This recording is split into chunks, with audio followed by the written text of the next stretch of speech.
أعوذ بالله من الشيطان الرجيم. بسم الله الرحمن الرحيم. إن الله وملائكته يصلون على النبي يا أيها الذين آمنوا صلوا عليه وسلموا تسليما. اللهم صل على محمد وعلى آل محمد كما صليت على إبراهيم وعلى آل إبراهيم إنك حميد مجيد. اللهم بارك على محمد وعلى آل محمد كما باركت على إبراهيم وعلى آل إبراهيم إنك حميد مجيد. الحمد لله. আল্লাহ পাকের দরবারে লাখো কোটি শুকরিয়া যে আল্লাহ রাব্বুল আলামিন আমাদেরকে এই পর্যন্ত হায়াত দান করেছেন, মসজিদে আসার তৌফিক দান করেছেন। এই জন্য আমরা অন্তরের স্থল থেকে বলি আলহামদুলিল্লাহ। আল্লাহ তাআলা সূরা ইব্রাহিমের মধ্যে বলেন লা ইন শাকারতুম লাযিদান্নাকুম ওয়া লা ইন কাফারতুম ইন্না আযাবি লাশাদীদ। যদি তোমরা আমার নিয়ামত পেয়ে শুকরিয়া আদায় করো লাযিদান্নাকুম, তাহলে আমি আমার নিয়ামতকে আরো তোমাদের জন্য বৃদ্ধি করে দেব। ওয়া লা ইন কাফারতুম, আর যদি তোমরা আমার নিয়ামত পেয়ে না শুকরিয়া করো, কৃতজ্ঞতা প্রকাশ করো না, তাহলে আমি তোমাদেরকে যে আমল করার তৌফিক দান করেছি সেটা ভবিষ্যতে করার তৌফিক হবে না এবং এটার জন্য কঠিন শাস্তি নির্ধারিত রয়েছে। এই জন্য প্রত্যেকটা নেক আমল করার সাথে সাথে আল্লাহ তাআলার শুকরিয়া আদায় করা। আর শুকরিয়া সবচেয়ে উত্তম এবং ফজিলতপূর্ণ বাক্য হলো আলহামদুলিল্লাহ। এর চাইতে আর কোন শব্দ শুকরিয়ার ক্ষেত্রে হতেই পারে না। আজকে আমরা একটু চিন্তা করলে দেখা যায় দিন দিন যাচ্ছে আর আমরা আমলের প্রতি অনীহা সৃষ্টি হচ্ছে, দুনিয়ার প্রতি আমরা ঝুঁকে যাচ্ছি। আমাদের জীবন পরিবর্তন হচ্ছে, প্রত্যেক বছরই আমাদের শরীর বডি স্ট্রাকচার গঠন পরিবর্তন হয়, নাকি হয় না? মায়ের পেট থেকে শুরু করে নিয়ে এক ফোঁটা নাপাক পানি থেকে শুরু করে নিয়ে জীবনের শেষ পর্যন্ত শুধু পরিবর্তন। আস্তে আস্তে আল্লাহ তাআলা কি করেন, পরিবর্তন যে আমরা হচ্ছি, এরপর আবার এই পৃথিবী ছেড়ে চলে যেতেই হবে। যতই আমি করি না কেন, আমি বাহাদুরি করি না কেন, যতই আমার ক্ষমতা থাকুক, কিন্তু এই মায়ার পৃথিবী ছেড়ে আমাকে চলে যেতেই হবে। থাকার প্রশ্নই আসে। আমরা থাকি সামান্য সময়, কিন্তু মনে হয় অনন্তকাল পৃথিবীতে আমার বেঁচে থাকার আশা। যেতেই হবে। ক্ষণস্থায়ী পৃথিবী, সংক্ষিপ্ত জীবন। আর শয়তান আমাদের সামনে এই সংক্ষিপ্ত জীবনটাকে লম্বা করে বৃদ্ধি করে দেখায় যে এখনো তোমার ইবাদতের সময় হয় নাই, এখনো তোমার নামাজ পড়ার সময় হয় নাই, আরো পরে এখন তো বয়স, এখন তো আনন্দ ফুর্তি করার সময়, এখন তো তোমার শরীরে শক্তি সামর্থ্য আছে, তোমার লেখাপড়া শেষ হোক, ভালো একটা জব করো, বিয়ে শাদী করো, ছেলে মেয়ে হোক, নাতি নাতর আসুক, তারপর যখন শরীরে কার্যক্ষমতা হারিয়ে ফেলবে তখন তুমি একটা তসবিহ নিয়ে মসজিদে সারাক্ষণ তুমি পড়ে থাকবে। শয়তান কিন্তু এইভাবে কিন্তু নেক্সট হতে দোকান। এই যে আজকের আগামীকাল, ইনশাআল্লাহ আগামীকালকে থেকে ইনশাআল্লাহ নামাজ পড়া, ইনশাআল্লাহ চিন্তা ভাবনা করবো। এই যে শুরু যে হইল, এই আগামীকাল কিন্তু করতে করতে কিন্তু আজরাইল এসে কিন্তু একদিন হাজির। এই আগামীকাল আর কিন্তু শেষ হয়। এই জন্য সূরাতুল হাশরের মধ্যে আল্লাহ তাআলা বলে, ইয়া আইয়ুহাল্লাযীনা আমানু তাকুল্লাহ। এখানে আল্লাহ তাআলা মুমিন বান্দাদেরকে উদ্দেশ্য করে বলছেন, ইত্তাকুল্লাহ, তোমরা আল্লাহকে ভয় করো, ওয়াল তানজুর নাফসুম মা কদ্দামাত লিগাদ, এবং প্রত্যেকটা মানুষের চিন্তা ভাবনা করা উচিত আগামী কালের জন্য সে কি করলো। আগামী কাল বলতে কি, আজকে হচ্ছে শুক্রবার, আগামী কালকে শনিবার। কারণ আমরা আগামী কাল বলতে কোন আগামীকাল? আগামীকাল হলো জীবনের শেষ, আপনি যেদিন মারা যাবেন পরের দিনই তো আগামীকাল। আজকে অনেকে তো মারা গেল, হয়তো হাউজিং নিয়ে মারা যায়, কিন্তু অন্যান্য গ্রামে ঠিকই মারা গেছে। প্রত্যেকটা মিনিটে সেকেন্ডে মানুষ মারা যাচ্ছে, প্রত্যেকটা মিনিটে সেকেন্ডে মানুষ জন্মগ্রহণ করছে। এই যে মানুষ মারা যাচ্ছে, আজকে যারা মারা গেল তাদের জীবনের শেষ আজকের দিন, শনিবার হলো কি আগামীকাল। এই জন্য সবচেয়ে বুদ্ধিমান ব্যক্তি হলো সেই ব্যক্তি, রাসূলুল্লাহ সাল্লাল্লাহু আলাইহি ওয়াসাল্লাম বলেছেন, যে তার পরকালের জন্য, মৃত্যু পরবর্তী জীবনের জন্য কি করে, ওই জীবনের জন্য চিন্তা ফিকির করে। সাহাবায়ে কেরাম রাদিয়াল্লাহু আনহুম তারা তো দুনিয়ার জীবনকে তারা প্রাধান্য দেয়নি, তারা আখিরাতের চিত্রটাকে সবসময় সামনের মধ্যে রাখতো, উপস্থিত রাখতো, যে আখিরাত হচ্ছে আগে, এরপরে হচ্ছে দুনিয়া।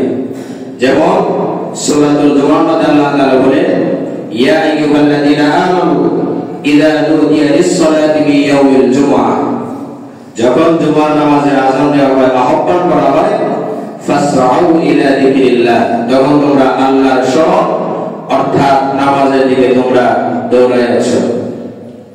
ওয়াদারুল বাইআ, এবং মানুষের জীবন কর্মব্যস্ততার জন্য সবচেয়ে বেশি প্রতিবন্ধকতা সৃষ্টি করে ব্যবসা বাণিজ্য, সাংসারিক কাজকর্ম, এগুলোর জন্য সে মদতে আসতে পারে না। হঠাৎ করে দেখেন যারা ব্যবসায়ী দোকানে বসে, আজানের আগে কিনেই কোনো কাস্টমার নেই, বেশিরভাগ দেখবেন হয় যেই আজান পড়ছে দেখবেন একটার পর একটা কাস্টমার। আবার জামাতের টাইম হয়ে যেতেছে, তখন দেখা যায় একসাথে আর 10-15 জন। মনে মনে ভাবে কাস্টমার তো চলে যাবে, নামাজটা তো আরো 15 মিনিট 20 মিনিট পরে পড়লেই চলবে। এইভাবে শয়তান কি করে ধোঁকা দেয় আমাদেরকে। অথচ আল্লাহ তাআলা বলেন, ওয়াদারুল বাইআ, যখন আল্লাহর শরণের দিকে তোমাদেরকে আহ্বান করা হয়, তখন তোমরা এই ব্যবসা বাণিজ্য, চাকরি বাকরি গুলো তোমরা ছেড়ে দাও। সাহাবায়ে কেরাম কি বলছিলেন? আযান শুনছে, হাইয়া আলাস সালাহ, হাইয়া আলাল ফালাহ, সাথে সাথে তারা যে যে অবস্থার মধ্যে ছিল সেখানেই কি স্টপ, সামনে আর আগে বাড়ে নাই। কেউ গাছ কাটার জন্য আযান পড়ছে, এখানেই কোরআন দেখে দিল। এই জিন্দেগি আমাদের মধ্যে আসতে হবে, না আসা পর্যন্ত আমরা প্রকৃত পক্ষে মুমিন হতে পারবো না, জান্নাতের আশা করা যাবে না। আমরা মনে করতেছি কিছু আমল করলাম, মসজিদে এসে নামাজ পড়লাম, আল্লাহ তাআলা জান্নাত দিয়ে দিবে, না, জান্নাতে যাওয়া তো সহজ না। আল্লাহ তাআলা বলে, আম হাসিবতুম আন তাদখুলুল জান্নাহ, তোমরা কি মনে করেছো তোমরা জান্নাতে প্রবেশ করবে? ওয়ালাম্মা ইয়াতিকুম মাসালুল লাযীনা খালাউ মিন ক্বাবলিকুম, অথচ তোমাদের পূর্বে যে জাতি ছিল তারা কত কষ্ট করেছে। ওয়ালাম্মা ইয়াতিকুম মাসালুল লাযীনা খালাউ মিন ক্বাবলিকুম মাসাতুহুমুল বাসাউ ওয়াদ-দাররা, তাদেরকে এমন বিপদ আপদ তাদেরকে পাকড়াও করে স্পর্শ করেছিল, ওয়াজুল ছিল এবং প্রকম্পিত হয়েছিল। এত বিপদ আপদ, অভাব অনটন, দুঃখ দুর্দশা এত ছিল, এত পরিমাণ ছিল, ভাষায় প্রকাশ করা যায় না।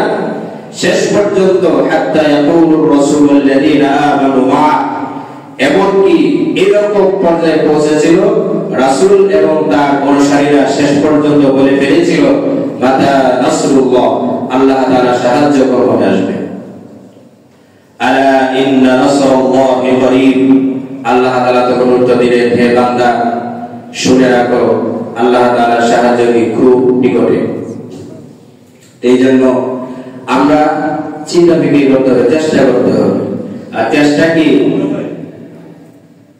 মন আমার যা চাবে সেভাবে চেষ্টা করলে সফলতা হবে। এই চেষ্টার একটা পদ্ধতি আছে, রাস্তা আছে। যেমন সূরা বনিসা আল্লাহ তাআলা বলেন, وَمَنْ أَرَادَ الْآخِرَةَ وَسَعَى لَهَا سَعْيَهَا وَهُوَ مُؤْمِنٌ, আল্লাহ পাক বলেন কেউ যদি আখিরাত চায়, আখিরাত কামনা করে এবং চেষ্টার মধ্যে চেষ্টা করে, চেষ্টাটা কিভাবে করতে হবে আল্লাহ তাআলা বলেন, মুমিন অবস্থায়, বিশ্বাস অবস্থায় সঠিক আকীদা নিয়ে আল্লাহ তাআলার রাস্তায় চেষ্টা করতে হবে। এইভাবে কেউ যদি চেষ্টা করে, ফাউলাইকা কানা সাইয়ুহুম মাশকুরা, আল্লাহ তাআলা বলেন তার এই চেষ্টা কখনো বৃথা যাবে না। সে যেভাবে চেষ্টা করে তার চেষ্টা একদিন একদিন সফল কাম হবে এবং এই চেষ্টার বিনিময়ে আল্লাহ রাব্বুল আলামিন তাকে জান্নাত দান করবে, আল্লাহ তাআলা বলেছেন। কিন্তু এখানে যে কথাটা বলা হলো, এখন তো দেখা যায় চেষ্টা আমরা কিন্তু সবাই মন মতো করি। এই পৃথিবীর মধ্যে যত দল আছে, অন্য দলের কথা বাদ দিলাম, অন্তত ইসলামিক যে দলগুলো আছে সবাই কিন্তু নিজ নিজ দলটাকে কি মনে করে, সঠিক মনে করে। কথা ঠিক কিনা? এটা সূরাতুল মুমিনুন আল্লাহ তাআলা বলেন কুল্লু হিজবিন বিমা লাদাইহিম ফারিহুন, যে প্রত্যেকটা দল তার নিজ দলকে নিয়ে কি সন্তুষ্ট। আওয়ামী লীগ মনে করে আমরা একবার সঠিক দল, বিএনপি মনে করতেছে আমরা সঠিক দল, জামাত ইসলাম মনে করতেছে সঠিক দল, তাবলীগ মনে করে আমরা সঠিক দল, চরমনে যারা আমরা মনে করি সবাইকে সঠিক দল, যারা ভণ্ড তারাও দেখবেন মনে করে কি সঠিক দল। চন্দ্রপুরী বলে, রাম রশিদ বলে, যত রশিদ আছে সবাই কি মনে করে যে আমরা হক পদে আছি, আমরা সঠিক পদে আছি। এখন সঠিক পথটাকে আমরা চিনব কিভাবে? এটা একটা প্রশ্ন দেখে না যে আসলে সঠিকটা কি। এই সঠিক পথ মাপকাঠি রাসূলুল্লাহ সাল্লাল্লাহু আলাইহি ওয়াসাল্লাম করে দিয়েছেন। যত ফিতনা আসবে, ফিতনার মধ্যে সবচেয়ে বড় ফিতনা হবে মুসলমানদের মধ্যে অনেক দল হয়ে যাবে। বনি ইসরায়েলের মধ্যে দল ছিল ৭২টা, আর মুসলমানদের শেষ জামানায় হবে ইসলামের মধ্যে আপনাদের হবে কি ৭৩টা। একটা দল শুধু জান্নাতে যাবে আর বাকি দলগুলোকে সব এসে জাহান্নামে। এখন সবাই নিজ নিজ দলকে মনে করে আমি কি সঠিক দলের অনুসারী, আমি যে পথ অনুসরণ করছি সেটা হচ্ছে সঠিক পথ, অন্য কোনো পথ কিনা সঠিক না। এটার উত্তরটা হলো রাসূলুল্লাহ সাল্লাল্লাহু আলাইহি ওয়াসাল্লাম কে সাহাবীরা জিজ্ঞাসা করলেন, ইয়া রাসূলুল্লাহ এটা আমরা চিনব কিভাবে? রাসূলুল্লাহ সাল্লাল্লাহু আলাইহি ওয়াসাল্লাম উত্তর দিলেন, মা আনা আলাইহি ওয়া আসহাবি, আমি এবং আমার সাহাবীরা যে মত এবং পথ অবলম্বন করেছে সেটাই হচ্ছে কি সঠিক পথ, অন্য কোনো পথ না। এটা সহজ ভাষায় কিভাবে বলবো? আমরা যা কাজ করি, ঘুম থেকে নিয়ে ঘুমানোর আগ পর্যন্ত যে কাজের আমরা সম্মুখীন হতে হয়, এ টু জেড প্রত্যেকটা কাজ দেখতে হবে আগে আল্লাহ তাআলার হুকুম আছে কিনা, এবং আল্লাহ তাআলার যদি হুকুম থেকে থাকে সহজ ভাবে একটু আমরা বুঝতে একটু চেষ্টা করব, একটু গভীরভাবে আমরা একটু লক্ষ্য করি। আমরা যে কাজটা করতেছি সেই কাজটা যদি আল্লাহ তাআলার হুকুম যদি থাকে, বাস হুকুম আছে আল্লাহ তাআলার, এখন এই কাজটা করব কিভাবে? এই কাজটা করতে হবে রাসূলুল্লাহ সাল্লাল্লাহু সাল্লাল্লাহু আলাইহি ওয়াসাল্লাম যেভাবে কাজটা করে গেছে, এইভাবে কেউ যদি কাজটা যদি করে, এই কাজটাই হলো সবচেয়ে কি সুন্দর কাজ। যেমন রাসূলুল্লাহ সাল্লাল্লাহু আলাইহি ওয়াসাল্লাম খাওয়ার কথা বললেন, আল্লাহ তাআলা বললেন, আছে না খাবারের কথা আছে না কোরআনের মধ্যে, কুলু ওয়াশরাবু ওয়া লা তুসরিফু, যে তোমরা খাও কিন্তু অপচয় করবে না। আল্লাহ তাআলা খাবারের কথা কিন্তু বলতেছে, আমরা যে খাবার খাই এটারও কিন্তু আল্লাহ তাআলা নির্দেশ আছে কোরআনের মধ্যে, যে কুলু ওয়াশরাবু, তোমরা খাও, ওয়া লা তুসরিফু, কিন্তু তোমরা অপচয় করতে পারবে না। ইন্নাল্লাহা লা ইউহিব্বুল মুসরিফিন, আল্লাহ তাআলা অপচয়কারীকে পছন্দ করেন না। এটা হচ্ছে আল্লাহ তাআলার নির্দেশ। এখন আপনি খাবারটা খাবেন কিভাবে? এটা তো আল্লাহ তাআলা আরশে আজিম থেকে এসে আল্লাহ তাআলা মানুষকে দেখাবেন, এই বান্দা তুমি উঠে খাও। আল্লাহ তাআলা হুকুম আছে খাবারের ক্ষেত্রে। এখন পদ্ধতিটা কি? এই পদ্ধতিটা হুজুর সাল্লাল্লাহু আলাইহি ওয়াসাল্লামের মতটা কি করতে অনুসরণ করতে হবে। উনি কিভাবে খানা খেয়েছেন, সাহাবীরা কিভাবে খানা খেয়েছেন।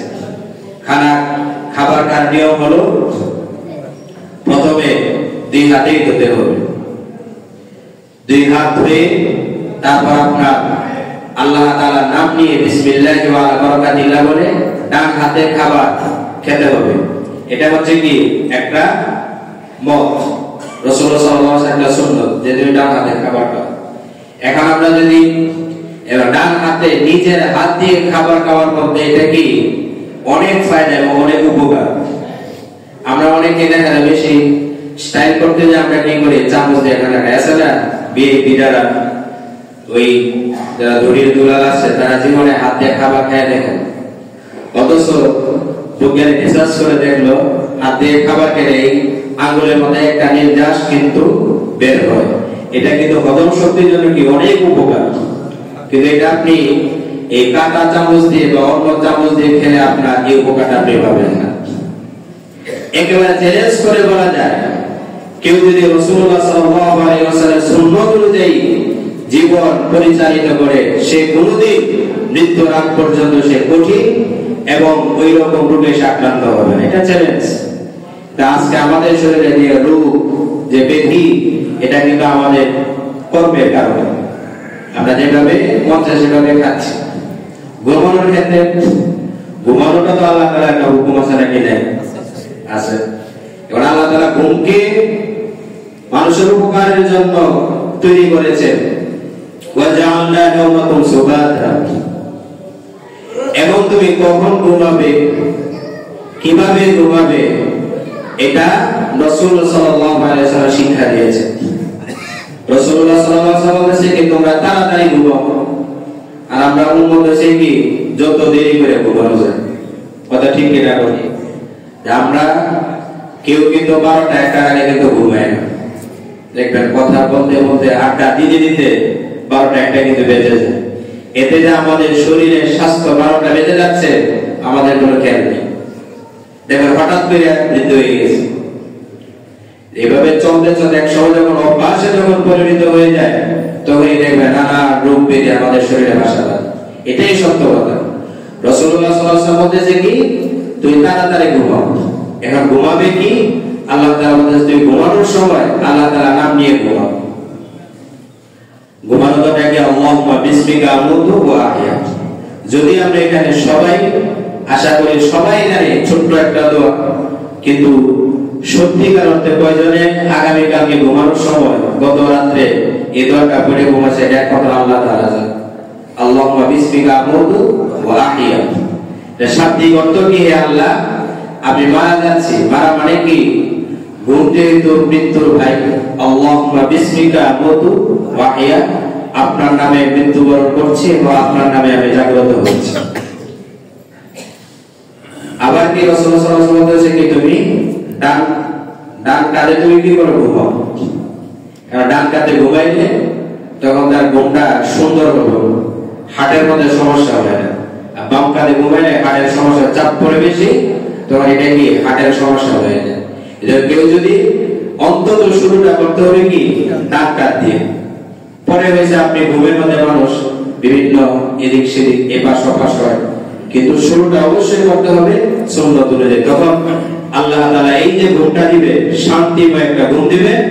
আবার রাসূল সাল্লাল্লাহু আলাইহি ওয়াসাল্লাম বলেন, তোমরা জাগ্রত হও আযানের পূর্বে। এই আযানের পূর্বে জাগ্রত হওয়া কিন্তু খারাপ না। অনেকেই মনে করে থাকে যে সেহরি টাইমে আমরা এই টাইমে এই সময় আমরা যদি কাঁচা ঘুমটা ভেঙে আমার শরীর তো খারাপ হয়ে যাবে, যে না, শরীর খারাপ হবে না, বরং শরীর আরো কি হবে, সুস্থ হবে। শরীর খারাপ হয় না, শরীর কি হয়, সুস্থ হয়। এখন তো বর্তমান বিজ্ঞানে রিসার্চ করে দেখেন, যাদের ধর্মে নামাজ নাই, কিচ্ছু নাই, তাদের ধর্মে কি করে, এই দেখবেন এই 4টা-3টা সময়টা তাদেরকে ধ্যানে বসায়, নিজের যা ধর্ম আছে তুই ধ্যান কর। এই জাগ্রত থাকাটাই কি শরীরের জন্য উপকার। কারণ এই টাইমের মধ্যে, এই সময়ের মধ্যে আসমান থেকে আল্লাহ তাআলা রহমত বরকত আসতে থাকে। যারা এই টাইমে যারা সজাগ থাকে, নামাজ পড়ে, আল্লাহ তাআলা তাদেরকে দিয়ে দেয়। এই জন্য যারা প্রিয় বান্দা হয়, তাদের একমাত্র শর্ত হলো তাহাজ্জুদ নামাজ পড়া। তাহাজ্জুদ নামাজ এমন পর্যায়ে চলে যায় যে একদিন আফসোস হলে আপনার অনেক খারাপ লাগবে। একটা জিনিস মনে রাখবেন, আপনি নফল নামাজ পড়ে, অনেকেই মনে করে নফল পড়লে লাভটা কি, আমি ফরজগুলো পালন করি, তাহাজ্জুদ মন যখন চায় তখন পড়ব। কিন্তু না, যে আপনার তাহাজ্জুদের অভ্যাস থাকবে, নফলের অভ্যাস থাকবে, সুন্নতের পাবন্দি থাকবে, সে কোনোদিন কোনো সময় ফরজকে ত্যাগ করবে না। কারণ সে আগে ফরজটাকে প্রাধান্য দিবে। আজকে সে ফজরে তাহাজ্জুদের নামাজ পড়ছে, সে কি ফজরের কি মিস করবে? কখনো মিস করবে না। কারণ ফজরের নামাজ হচ্ছে ফরজ, তাহাজ্জুদ নামাজ হচ্ছে কি নফল। সে যখন, এটা হচ্ছে কি একটা সৌন্দর্য। তো এইভাবে আমরা যদি চিন্তা ফিকির করে যদি আমরা অগ্রসর হই, তখন আল্লাহ তাআলা এই কাজের মধ্যে রহমত বরকত দান করবেন। আমি এটাই বোঝাতে যাচ্ছি, এইভাবে আমি তো খাবার আর ঘুমের কথা বললাম, এইভাবে প্রত্যেকটা কাজ, এই কাজের মধ্যে আগে দেখতে হবে আল্লাহ তাআলার হুকুম আছে কিনা। যদি আল্লাহ তাআলার হুকুম থেকে থাকে, তাহলে এটা নবীর তরিকায় করতে হবে। আবার আল্লাহ তাআলার হুকুম নাই, নবীর তরিকা মতো করলেও আল্লাহ তাআলা এই কাজটা কবুল করবে না। কথা বুঝেন নাই? যেমন আল্লাহ তাআলা বলেছেন, যখন হালাল পাখি, যেমন গরু, ছাগল, হাঁস, মুরগি, কবুতর, এরকম হালাল জাতীয় তুমি যখন পশু বা তুমি খাবে, তখন আল্লাহ তাআলা নাম নিয়ে জবাই করতে হবে। অনেকে আমরা দোকান থেকে আমরা মুরগি কিনি, যদি কোনো ওই দোকানদার যদি আপনার আল্লাহর নাম ছাড়া যদি জবাই করে দেয়, আপনাকে মনে করবেন এই গোশত খাওয়াটাকে আপনার জন্য হারাম। এটা বলে দিতে হবে যে ভাই, আল্লাহর নাম নিয়ে আপনি কি করে জবাই করেন, অথবা আপনি নিজেই বললেন বিসমিল্লাহ আল্লাহু আকবার, নয়তো আপনার এই গোশত খাওয়াটা কি হয়ে যাবে, হারাম হয়ে যাবে। আল্লাহ তাআলার হুকুম আছে, পদ্ধতিটা কি, রাসূল সাল্লাল্লাহু আলাইহি ওয়াসাল্লাম, এটা আবার বলে দেওয়া যাবে না। জবাই করার যে একটা নির্দিষ্ট যে নিয়ম নীতি আছে, ওইভাবেই আপনাকে জবাই করতে হবে। গরু বলে, ছাগল বলে, একবারে আপনি একবারে এমন জবাই করছেন, আল্লাহ হয়ে গেছে আলাদা, এরকম হইলে আবার হবে, তখন হয়ে যাবে কি, বলি হয়ে যাবে। তখন আবার ধারালো ছুরি দিয়ে আপনাকে কি করতে হবে, রাসূল সাল্লাল্লাহু আলাইহি ওয়াসাল্লাম বলেছেন যে তুই যে প্রাণীকে জবাই করবে, ধারালো ছুরি থাকতে হবে, যাতে ওই প্রাণী যাতে কষ্ট যাতে না পায়। এটা রাসূল সাল্লাল্লাহু আলাইহি ওয়াসাল্লাম এটা আদর্শ সুন্নাত। এখন কুকুর খাওয়া হারাম না হালাল বলেন তো? হারাম, সত্যগতভাবেই কি হারাম। খিনজির, শুকর খাওয়া হারাম। এখন এটাকে কেউ যদি একবার একটা কুকুরকে সুন্দর করে ভালো করে ধুয়ে একবারে সুন্দর করে পরিষ্কার করে এখন বলতেছে যে চলো এটা আল্লাহর নামে জবাই করি, বিসমিল্লাহ আল্লাহু আকবার। এই কুকুর তো আর ছাগল তো দেখতে দেখেই দেখা যায়, সাইজ একরকম না। একটা হচ্ছে হিংস্র প্রাণী, আর একটা কি গৃহপালিত প্রাণী। আল্লাহ তাআলা বলতেছেন যে হিংস্র প্রাণী, হিংস্র পাখি তোমাদের খাওয়া কি হারাম। এখন দেখতেই বোঝা যায় ছাগলের খাবারের আইটেম কি আর কুকুরের খাবারের আইটেম কি।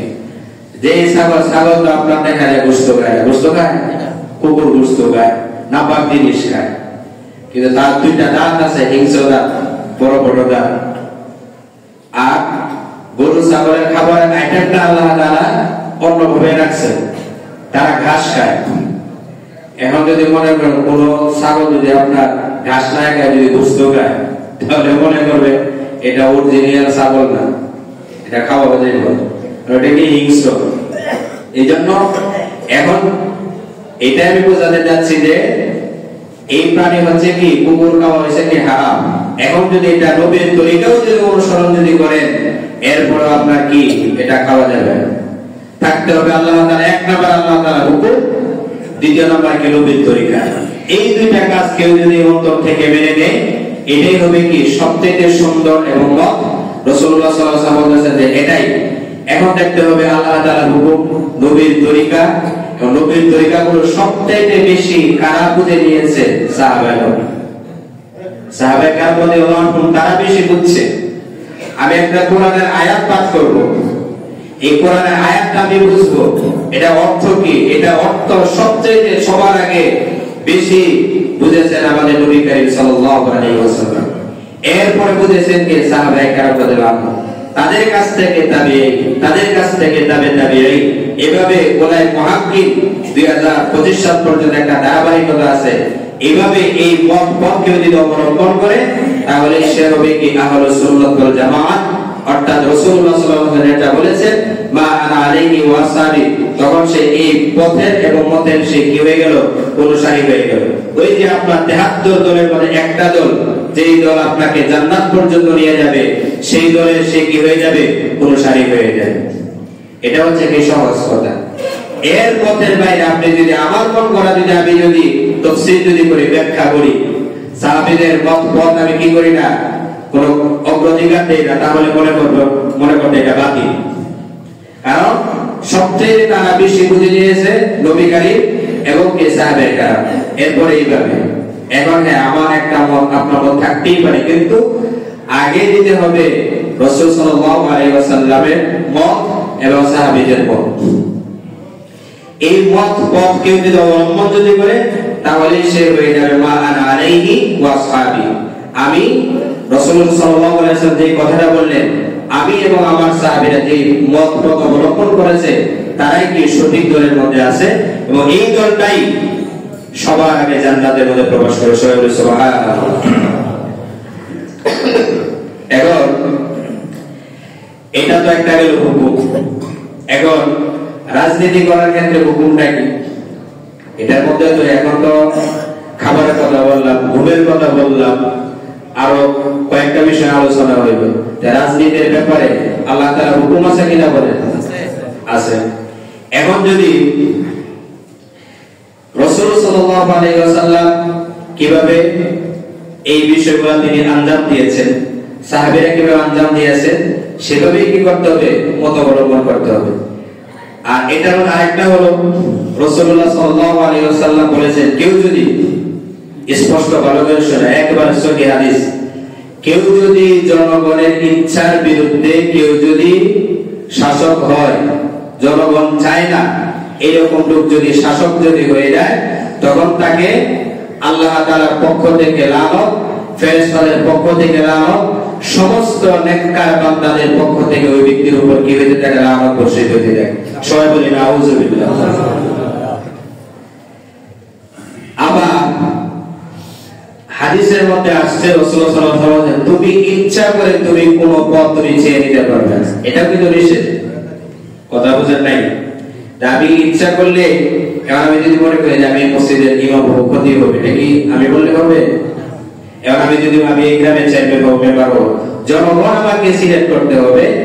এই জনগণ কেউ যদি তাকে সিলেক্ট করে, তার যোগ্য নাই, একজন মেম্বার হওয়ার, চেয়ারম্যান হওয়ার কি নাই? যোগ্যতা নাই, কিন্তু জনগণ ওই ব্যক্তিকে চায়। আল্লাহ তাআলা এই এলাকা আপনার পরিচালনা করার ক্ষেত্রে যা যা প্রয়োজন, যে যোগ্যতা প্রয়োজন, সব যোগ্যতা আল্লাহ তাআলা ওই বান্দাকে দিয়ে দেন। সুবহানাল্লাহ। কিন্তু এটা জনগণ চাইতে হবে। আবার কি সামনে যারা প্রশংসা করা হয়েছে, রাসূলুল্লাহ সাল্লাল্লাহু আলাইহি ওয়াসাল্লাম বলেছেন, কিন্তু বর্তমানে সব কিছু উল্টা। এখন দেখেন আমরা কি সামনে সামনে প্রশংসা করা কি খুব পছন্দ করি, অথচ রাসূলুল্লাহ সাল্লাল্লাহু আলাইহি ওয়াসাল্লাম বলেছেন তুমি যদি কেউ যদি মনে করে তোমার সামনে প্রশংসা করতেছে, মনে করবা সে তোমাকে জবে করে দিবে। এই যে বিষয়গুলো আমাদেরকে জানা দরকার আছে কিনা বলেন? এটা অবশ্যই প্রত্যেকটা মুসলমানের চিন্তা ভাবনা করা উচিত যে আপনি আমির হয়ে যাবেন, আপনি নিজে বললে তো হবে না, জনগণ আপনাকে আমির বানাইতে হবে। জনগণ যদি আপনাকে আমির বানায় তাহলে এই আমিরের মধ্যে আল্লাহ তাআলা মদত করবেন, সাহায্য সহযোগিতা করবেন। আর আমি নিজের ইচ্ছায় যদি আমির যদি হয়ে যায়, এটা আল্লাহ তাআলা কি করে পছন্দ করবেন না। এই জন্য আমরা এটা আনুষঙ্গিক অনেক বিষয় আলোচনা হয়ে গেল। আমাদের ধারাবাহিকতা আলোচনা ছিল নামাজের, কারণ নামাজ একটা গুরুত্বপূর্ণ ইবাদত। নামাজের আলোচনাটা এটা এই জন্য করা হয় কারণ আমরা সবাই যখন নামাজে যখন হয়ে যাব তখন বাকি আমলগুলো আমাদের জন্য পালন করতে কি হয়ে যাবে, সহজ হয়ে যাবে। এখন নামাজের মধ্যে কিভাবে একাগ্রতা আসবে এগুলা সম্পর্কে প্রত্যেকটা মুসলমানের জানা উচিত। আমরা তো আলহামদুলিল্লাহ সবাই নামাজের ফজিলত সম্পর্কে, নামাজের শাস্তি সম্পর্কে মোটামুটি সবাই কিন্তু আমরা জানি।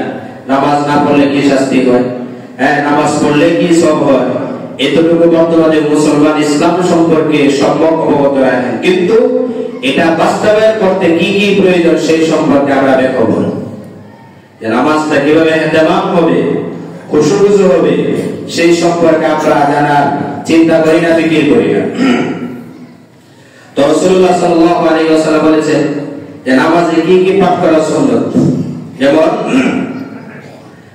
হযরত সুলাইমান ইবনে সুরদি রাদিয়াল্লাহু আনহু বর্ণনা করেন, ইন্নী লা আ'রিফু কালিমাতান লাউ ক্বালা লাহা হাযা লা যাহাবা আনহু আল্লাযী ইয়াজিদু। আউযু বিল্লাহি মিনাশ শাইতানির রাজীম। রাসূলুল্লাহ সাল্লাল্লাহু আলাইহি ওয়াসাল্লাম বলেছেন, আমি কি তোমাকে এমন একটি বাক্য বলবো না যে বাক্যটা বললে তোমার যত বিপদ আপদ আছে, কষ্টকর বিষয় থেকে আল্লাহ তাআলা তোমাকে দূরে রাখবেন। সুবহানাল্লাহ।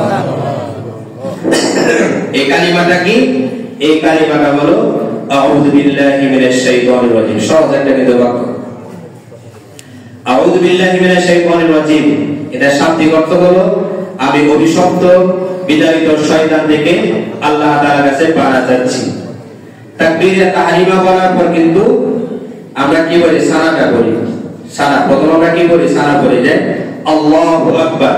এই প্রথম তাকবীর বলাটা কি, প্রথম তাকবীরটা আমরা কি বলি, আল্লাহু আকবার। এবং প্রথম তাকবীর বলাটা কি ফরজ। সবাই বলি প্রথম তাকবীর বলাটা কি ফরজ, আর বাকি যে তাকবীর বলাটা আছে আল্লাহু আকবার এগুলো বলা কি সুন্নাত। এরপরে তাকবীরের পরে আমরা কি বলি, সানা বলি।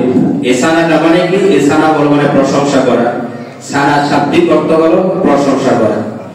যেমন হযরত আয়েশা রাদিয়াল্লাহু আনহা থেকে বর্ণিত, আন আয়েশা রাদিয়াল্লাহু আনহা قالت كان رسول الله صلى الله عليه وسلم إذا استفتح الصلاة قال سبحانك اللهم وبحمدك وتبارك اسمك وتعالى جدك ولا إله غيرك। রাসূলুল্লাহ সাল্লাল্লাহু আলাইহি ওয়া সাল্লাম আয়েশা রাদিয়াল্লাহু আনহা থেকে বর্ণিত, তিনি বলেন রাসূলুল্লাহ সাল্লাল্লাহু আলাইহি ওয়াসাল্লাম যখন নামাজ শুরু করতেন তখন তিনি এই দোয়াটা পড়তেন, অর্থাৎ এই বাক্যগুলো পড়তেন, সুবহানাকাল্লাহুম্মা, হে আল্লাহ আমি তোমার প্রশংসা সহকারে তোমার পবিত্রতা বর্ণনা করছি। ওয়া তাবারাকা ইসমুকা, হে আল্লাহ তোমার নাম বরকতময় হোক। ওয়া তাআলা জাদ্দুকা, এবং তোমার মর্যাদা সুউচ্চ হোক। ওয়ালা ইলাহা গায়রুক, এবং আপনি ছাড়া ইবাদতের আর কোনো উপযুক্ত কোনো ইলাহ নেই, আপনি ছাড়া কোনো ইলাহ নেই। ওয়ালা ইলাহা গায়রুক, এটা আমরা প্রথম তাকবীরের পরে সানাটা পড়ি। এরপরে আবার আরেকজন রাবী থেকে বর্ণনা আছে, হযরত আবু হুরায়রা রাদিয়াল্লাহু আনহু বলেন যে অথবা রাসূলুল্লাহ সাল্লাল্লাহু আলাইহি ওয়াসাল্লাম একজন সাহাবী জিজ্ঞাসা করছিলেন যে আপনি ওই বাইনাত তাকবীর ওয়াল কিরাত এবং কিরাত এবং তাকবীরের মাঝে আপনি যখন চুপ থাকেন মাযা তাকুল, তখন আপনি কি বলতেন? তখন রাসূলুল্লাহ সাল্লাল্লাহু আলাইহি ওয়াসাল্লাম বলতেন যে আল্লাহুম্মা বাঈদ বাইনি ওয়া বাইনা খাতায়া কামা বা'আদতা বাইনাল মাশরিকি ওয়াল মাগরিবি। এটা একটা দোয়া আছে, তবে সবচেয়ে আমি আগেই বলেছি যে রাসূলুল্লাহ সাল্লাল্লাহু আলাইহি ওয়াসাল্লাম একটা কথা বলছেন, এই কথাটা সাহাবীদের পক্ষ থেকে সবচেয়ে বেশি সাহাবী কোন কথাটা তিনি গ্রহণ করছেন, এইটার মধ্যে আমরা যদি আমল যদি করি তাহলে আল্লাহ তাআলা এই আমলটাকে গ্রহণযোগ্য করবেন। এইজন্য অধিকাংশ সাহাবী থেকে রিওয়ায়াত এবং প্রসিদ্ধ আমল হলো যে রাসূলুল্লাহ সাল্লাল্লাহু আলাইহি ওয়াসাল্লাম প্রথম তাকবীরের পর তিনি কি করতেন, সানাটা পড়তেন সুবহানাকাল্লাহুম্মা ওয়া বিহামদিকা। কিন্তু কেউ যদি সানা চায় ওইটাও যদি পড়ে তার নামাজ কিন্তু হয়ে যাবে, নামাজ কি হয়ে যাবে না, আবার ভেঙে যাবে না। তবে সই শুদ্ধ মত অনুযায়ী সানা পড়াটাই কি সুন্নাত। সুবহানাকাল্লাহুম্মা ওয়া বিহামদিকা ওয়া তাবারাকা ইসমুকা ওয়া তাআলা জাদ্দুকা ওয়া লা ইলাহা গায়রুক। এরপরে আমরা কি বলি, আউযু বিল্লাহি মিনাশ শাইতানির রাজীম, বিসমিল্লাহির রহমানির রহিম। রাসূলুল্লাহ সাল্লাল্লাহু আলাইহি ওয়াসাল্লাম বলতেছেন, এটা হচ্ছে আবার সুলাইমান ইবনে সুরাত রাদিয়াল্লাহু আনহু থেকে বর্ণনা। তিনি বলেন রাসূলুল্লাহ সাল্লাল্লাহু আলাইহি ওয়াসাল্লাম বলতেছেন যে ইন্নী লা আরিফু কালিমাতান, আমি তোমাকে এমন একটা বাক্য বলে দিচ্ছি, লাউ ক্বালা লাহা হাযা লা যাহাবা আনহু আল্লাযী ইয়াজিদু, এই বাক্যটা কেউ যদি পাঠ যদি করে পড়ে তাহলে তার যত ধরনের কষ্টকর বিষয় আছে সকল কষ্টকর বিষয় থেকে আল্লাহ তাআলা তাকে দূরে রাখবে। সুবহানাল্লাহ। এরপর আল্লাহ রাব্বুল বলেন, রাসূলুল্লাহ সাল্লাল্লাহু আলাইহি ওয়াসাল্লাম বলেছেন, ইদা ক্বারাতুমুল ফাতিহাতা, যখন তুমি সূরা ফাতিহা পাঠ করবে, ফাকরাউ বিসমিল্লাহির রহমানির রহিম, তখন তুমি কি করো, বিসমিল্লাহ পাঠ করো। তার মানে আউযু বিল্লাহ এবং বিসমিল্লাহ সানা পড়ার পরে এগুলা তেলাওয়াত করা কি সুন্নাত, এগুলা তেলাওয়াত করা কি সুন্নাত। এরপর আমরা কি বলি, আলহামদুলিল্লাহি রাব্বিল আলামিন, সমস্ত প্রশংসা আল্লাহ তাআলার, যিনি জগৎ সমূহের প্রতিপালক। রব মানে হলো কি প্রতিপালক। রব কাকে বলে, রব এমন একজন সত্তাকে বলে যেই সত্তা আসমান এবং জমিনের মধ্যে যা কিছু সৃষ্টি করেছেন, সৃষ্টির সূচনা থেকে নিয়ে শেষ পর্যন্ত যিনি লালন পালন করেন তিনি হচ্ছে রব। কোন বান্দা যখন নামাজের মধ্যে যখন দাঁড়ায়, হযরত আবু হুরায়রা রাদিয়াল্লাহু আনহু বর্ণনা করেন, বান্দা যখন নামাজের মধ্যে যখন দাঁড়ায়, যখন সূরা ফাতিহা যখন পাঠ করে আলহামদুলিল্লাহি রাব্বিল আলামিন, তখন আল্লাহ তাআলা খুশি হয়ে এই বান্দার আয়াতের তিনি জবাব দেন। জবাবটা এইভাবে দেন, হামিদানি আব্দি, আমার বান্দা আমার প্রশংসা করতে শোনাবি সুবহানাল্লাহ। কারণ আল্লাহ রাব্বুল আলামিন যখন মানুষকে সৃষ্টি করেছেন, সৃষ্টি করার আগে তিনি ফেরেশতাদেরকে যখন জিজ্ঞাসা করলেন, وَإِذْ قَالَ رَبُّكَ لِلْمَلَائِكَةِ إِنِّي جَاعِلٌ فِي الْأَرْضِ خَلِيفَةً, আপনি ওই সময় কথা স্মরণ করুন যখন আপনার প্রভু ফেরেশতাদেরকে বললেন, আমি জমিনের মধ্যে আমি খলিফা প্রতিনিধি সৃষ্টি করতে চাই। তখন ফেরেশতারা কি বললেন, আতাজালু মান ইউফসিদু ফিহা ওয়া ইয়াসফিকু দিমা'আ, প্রভু তুমি কি পৃথিবীতে এমন জাতি তুমি সৃষ্টি করতে চাও যে জাতি সৃষ্টি করলে দুনিয়ার মধ্যে রক্তপাত ঘটাবে, ফিতনা ফাসাদ করবে, দাঙ্গা হাঙ্গামা করবে, এইরকম জাতিকে তুমি সৃষ্টি করতে চাও?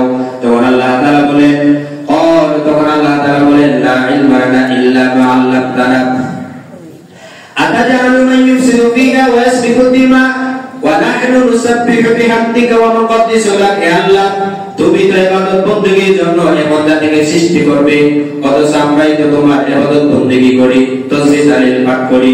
আল্লাহ তাআলা বলেন, ক্বালু নাহনু নুসাব্বিহু বিহামদিকা ওয়া নুকদ্দিসু লাক, ক্বালা ইন্নী আ'লামু মা লা তা'লামুন। আল্লাহ তাআলা তখন বলেন, হে আমার ফেরেশতারা, আমি যেটা জানি তোমরা কিন্তু সেই বিষয়ে তোমাদের কোনো জ্ঞান নাই। এই কারণে কোন বান্দা যখন নামাজের মধ্যে যখন বলে আলহামদুলিল্লাহি রাব্বিল আলামিন, সকল প্রশংসা আল্লাহ তাআলা যিনি জগৎ সমূহের প্রতিপালক, এই কথা বলার সাথে সাথে আল্লাহ তাআলা তার এই কথার উত্তর এইভাবে দিয়ে থাকেন, হামিদানি আব্দি, আমার বান্দা আমার প্রশংসা করলো।